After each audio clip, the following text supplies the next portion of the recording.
Welcome. In this video I'm going to show you how you can perform a Brunner Munzel test with R.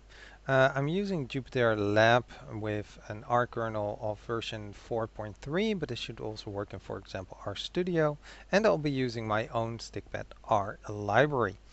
This video will focus on how to obtain the output, not so much on how to interpret that output or if you should get this output to begin with.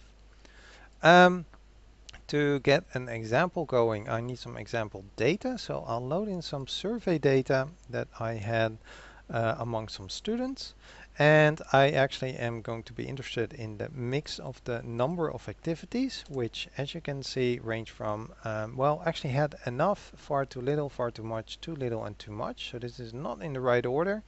So let's also set the right order as a vector.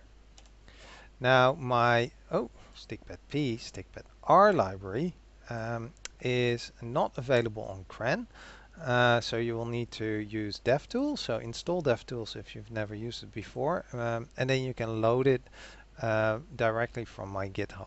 Once you've installed it once, you can load it as any other library. And the function of interest in this case is TS, short for test, Brunner Munzel.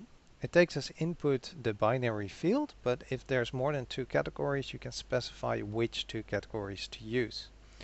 The ordinal field, which if it's non-numeric, you might want to specify the level, so what is the proper order, and you can set which distribution you want to use, the T or the Z distribution. I left all the defaults as is, except for, of course, the coding, and that should give us a result. So a nice data frame with the estimated variance, the smallest sample size of the two categories, the test statistic, the degrees of freedom, the corresponding p-value, the two categories that were used, and a quick description of the test. Usually the p-value is the most important one, so if that's below 0.05, we would usually speak of a significant result.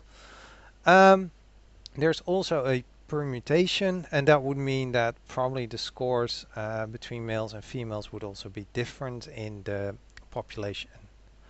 There's also a permutation version if you're interested. That takes a bit longer to actually run, and that just goes over a lot of different options, and then reports the observed value, which is the same as we saw earlier. How many were above it, how many below, and then an approximate p-value. Alright, I hope this video was helpful, and thank you for watching.